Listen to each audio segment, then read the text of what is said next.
नमस्कार, जय माता दी। मैं हूँ आपके अपनी लाइफ डिज़ाइनर जीतू आचार्य। होलिका दहन की आग के कुछ ऐसे उपाय होते हैं जिससे आप अपने घर की सारी समस्याओं को ख़त्म कर सकते हैं। पहला, अगर आपके पति पत्नी के बीच में कोई तीसरा आ चुका है, अब सिर्फ यहाँ पति पत्नी की बात नहीं है, यहाँ आपके लव अफेयर्स में भी कोई तीसरा आ जाता है अननेसेसरली, यानी आपको ब्रेक कर देगा, आपके एनर्जीज को ब्रेक कर देता है। और तो और आपके रिश्तों के अंदर तीसरा घुस जाता है, जा करके लेना नहीं देना ना, वो अपने आप मेहमान बन जाते हैं आपके, और ज़बरदस्ती के मेहमान बनते हैं। बट कितने दिन तक बनेंगे? हाँ, डेफिनेटली कुछ समय के लिए तो आपने रिश्तों को खराब तो कर देते हैं वो, क्योंकि थर्ड पर्सन है, वो थर्ड ही गिना जाएगा। पहले तो थर्ड पर्सन को ये समझ में आना चाहिए कि हम थर्ड पर्सन हैं। भले ही हम साल 2 साल 3 साल अपना सिक्का जमा ले उस रिश्ते के अंदर, उसके बाद अपने तो अपने होंगे, अपने तो साथ में मिल जाएंगे, फिर क्या होगा? उनकी कौन सी दुर्दशा होगी? बट उनको करने दीजिए जो करना है। आपके रिश्तों में खलल मच चुका है तो आप इस उपाय को ज़रूर करिए। किसी तीसरे को इतनी इम्पोर्टेंस से ही मत दीजिए कि वो आपके रिश्तों के अंदर अपनी जगह बनाने का प्रयास कर सके, क्योंकि नेगेटिव तत्व हैं, घुसते ही हैं। जो अपने घरों में शांति नहीं चाहते वो दूसरों के घरों में शांति होने ही नहीं देते हैं। तो ऐसे में उन्हें कैसे बाहर निकाल करके मारें आप? वैसे तो वो वक्त आने पर खुद ही बाहर हो जाते हैं, क्योंकि रिश्तों के बीच में घुसे हैं ना, वो दो के बीच में घुसे हैं। जो घुसने वाला उसे ही बाहर जाना पड़ता है, लेकिन उसे थोड़ा सा जल्दी बाहर निकाल दीजिए, ताकि आप लोगों के रिश्ते जो हैं वो खोखले ना हो। वरना ऐसे नेगेटिव तत्व जो होते हैं वो छोटे से लालच के चक्कर में, छोटी सी रंजिश के चलते में रिश्तों के बीच में बहुत बड़ी दूरियां पैदा करवा देते हैं, नेगेटिव होते हैं इसीलिए। अब आपको क्या करना है? पति पत्नी के बीच में कोई तीसरा आ रहा हो, लव अफेयर्स के बीच में कोई तीसरा आ रहा हो, रिश्तों के बीच में कोई तीसरा आ रहा हो, तो उस तीसरे को जड़ से उखाड़ करके फेंकिए। ऐसे फेंकिए। होलिका दहन सबसे उत्तम समय होता है ऐसी नेगेटिव तत्वों को दूर करने का, ऐसी नेगेटिव एनर्जीज को अपने से दूर करने का। आपने उस व्यक्ति का नाम लिखना है। लिखना किसके ऊपर है? भोजपत्र के ऊपर। भोजपत्र लीजिए, उसके ऊपर काले रंग की स्याही से या काजल से उस व्यक्ति का नाम लिख दीजिए, जो व्यक्ति आप दो के बीच में अपना सिक्का जमाने का प्रयास कर रहा है, किसी लालच के चलते, किसी रंजिश के चलते। उसका नाम लिखिए और अपने सिर के ऊपर से एंटी क्लॉकवाइज 8 बार वार लीजिए, और इसे ले जा करके आप होलिका दहन की अग्नि में डाल दीजिए और बोल दीजिए स्वाहा। अगर वो तीसरा होगा आपके बीच में, वैसे ये काम नहीं करेगा। अगर कोई नहीं घुसा हुआ उसके लिए काम नहीं करेगा। कोई ज़बरदस्ती घुस करके जानबूझ करके आपके रिश्तों के बीच में दूरियां बनाने का प्रयास कर रहा है, वो व्यक्ति के ऊपर ज़रूर इसका वार पड़ेगा। यानी कहते हैं ना, बुराई चाहे कितनी ही बड़ी क्यों ना हो, बुराई चाहे कितने ही रूप बदल बदल करके क्यों ना हो, आखिर उसका अंत, उसका खात्मा होना निश्चय है। तो हाँ, बहुत लंबा समय तक ना वो बुराई आपके साथ चिपकी रहे, उससे पीछा छुड़ाना ही सबसे बेटर रहता है। तो आप इस उपाय को कर दीजिए, स्वाहा बोल करके उसे फेंकिए। यकीन मानिए, मात्र कुछ दिनों में वो व्यक्ति उसकी असलियत सामने आना शुरू हो जाएगी, और वो धीरे धीरे आपसे कटना भी शुरू हो जाएगा। बाई हुक बाई क्रुक समझिए। अगर ऐसे नहीं जाता वो, तो ऐसे चला जाएगा फिर। तो उसे अपने जीवन से, अपनी ज़िंदगी से दूर कर दीजिए। बट हम ज़रूर कहेंगे कि रिश्ते बड़े अनमोल हैं। जो तीसरा आकर के बीच में घुस रहा है उसे पहचानने का प्रयास भी कीजिएगा।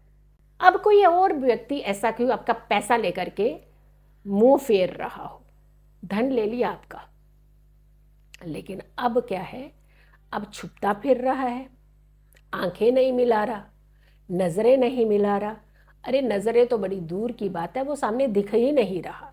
यानी जिस राह पर आप चलते हैं वो राह ही बदल देता है। भाई नेगेटिव है ना, बदलनी तो पड़ेगी ही राह। इसीलिए, क्योंकि पीठ पीछे वो बहुत सारी चीज़ें करेंगे, लेकिन सामने आने की तो हिम्मत है ही नहीं। तो ऐसे लोगों से कैसे बचा जाए? या फिर आप ये कहें कि कैसे ऐसे लोगों से आप अपना धन वापस ले पाएँ, मनी वापस ले पाएँ। आपने एक अनार की लकड़ी लेनी है, अनार की कलम कहते हैं इसे, पेन जो होता है ना जैसे इस्तेमाल, ऐसे कलम का इस्तेमाल होता था। और किसी भी आप जो पूजा का सामान जहाँ मिलता है उस दुकान पे जा कर के अनार की एक कलम ले लीजिए। कलम को ले जा कर के आपने उस जगह पर जाना है जहाँ होलिका दहन हो रहा हो, उसके इर्द गिर्द में जा कर के आपने उसका नाम व्यक्ति का लिख देना है। और जैसे जैसे अग्नि जलेगी ऐसे ऐसे उस नाम को हल्का सा सेक लगना शुरू हो जाएगा, यानी ताप लगेगा। जैसे जैसे उसको ताप लगेगा वैसे वैसे उसकी नेगेटिव थॉट्स जो हैं वो दूर होना शुरू हो जाएंगे और वो पॉजिटिव सोचने लगेगा आपके बारे में। अरे मुझे इस व्यक्ति ने बड़ी ज़रूरत के टाइम पे धन दिया था, जाने उसको कितनी ज़रूरत हो, मैं नहीं दे रहा हूँ, नहीं चुका रहा हूँ उसका धन या नहीं चुका रही हूँ, तो कहीं ऐसा ना हो कि मेरे साथ गलत हो जाए। यानी उसके अंदर एक ऐसे भाव आना उत्पन्न हो जाएंगे, ऐसी फीलिंग्स आना शुरू हो जाएंगी कि मुझे आपका पैसा जो है वापस लौटाना है, वो वाला हिसाब होना शुरू हो जाएगा। और वो व्यक्ति आपको कॉल भी करेगा, आपसे नज़रें नहीं चुराएगा, रास्ता बदल करके नहीं जाएगा, आपके साथ चलने का प्रयास करेगा। इनफैक्ट आपका धन लौटाने के लिए वो आपको कांटेक्ट करने का प्रयास करेगा। तो है ना बड़े मज़ेदार की बात कि आपने गलत भी कुछ नहीं किया, बट हाँ उसके दिलो दिमाग पर जो एक नेगेटिव थॉट था आपको लेकर के, या फिर उसके मन के अंदर था कि मुझे इनका पैसा नहीं लौटाना है, वो थॉट जो है उसका चेंज होगा और वो आपकी मनी को, हार्डकोर मनी जो आप ही की मनी थी और आप ही का पैसा था जो आपने वक्त पर उनको ज़रूरत पूरी करने के लिए दिया था, तो वो आपको पैसा मिल सकता है। नुकसान, बार बार नुकसान होना या फिर डर भय, इसका सामना आप बार बार करते हैं। अब डर पता कैसा है कि घर से बाहर निकले, हाय मेरे साथ कुछ घट ना जाए, कोई मतलब घबराहट, अननेसेसरली की घबराहट, अननेसेसरली का भय जो आपके साथ चल रहा होता है कई बार। तो अगर ऐसे आप भय के साए में हैं, डर के साए में जी रहे हैं कि हर दिन आपको एक डर, एक घबराहट रहती है, मेरा घर ना चोरी हो जाए, मेरा सामान ना चोरी हो जाए, मेरी चीज़ें ना चोरी हो जाए, मेरी नौकरी न चले जाए, घर में जाएं तो एक दहशत सी फील हो, अरे आज झगड़ा ही ना हो जाए, आज लड़ाई ना हो जाए किसी के साथ, यानी कितनी सारी चीज़ें। तो एक भय जो होता है, एक डर होता है, वो बहुत तकलीफदायक होता है। अगर ऐसा आपके साथ होता है तो आपने क्या करना है कि जटा वाला नारियल लीजिए, जटा वाला नारियल और बताशे आपने एक किसी भी ऐसे कपड़े में डाल लेना है, लाल रंग के, पीले रंग के, और इसमें डाल करके आपने अपने सिर के ऊपर से एंटी क्लॉकवाइज 7 बार मारना है और इसे बहते हुए पानी में जल प्रवाह कर दीजिएगा। इससे आपकी बहुत अच्छी एनर्जी हो जाएगी, नेगेटिव थॉट्स आपके दूर हो जाएंगे, भय नहीं लगेगा, डर नहीं लगेगा आपको, आप अपने काम को बेझिझक कर पाएंगे। और सबसे बड़ी बात है कि आपकी एनर्जीज अच्छी होंगी, एनर्जी अच्छी होती है तो बहुत सारी चीज़ें आपकी अच्छी हो जाती। तो ये उपाय आप ज़रूर कीजिएगा। अब ये हैं तो छोटे छोटे उपाय, लेकिन आपको फ़ायदा तो बहुत देंगे ना, बड़े बड़े फ़ायदे देते हैं। लेकिन इसमें एक फ़ायदा ये भी है कि किसी दूसरे का नुकसान नहीं है, वो आपसे थोड़ी सी दूरी बना लेगा व्यक्ति, और आप चाहते ही यही है ना कि हमसे दूर हो जाए, नेगेटिव लोग हमसे दूर हो जाए, तो वो ऑटोमेटिकली कुछ ऐसे सर्कमस्टांसेस बनेंगे जो कहते हैं ना कि कई बार क्या होता है कि आपकी गलती इतनी नहीं होती, लेकिन वो गलती इतना बड़ा रूप लेकर के सामने वाले के नज़र में आ जाती है कि लगता है अरे ये तो बहुत बड़ा गलत कर दिया इसने।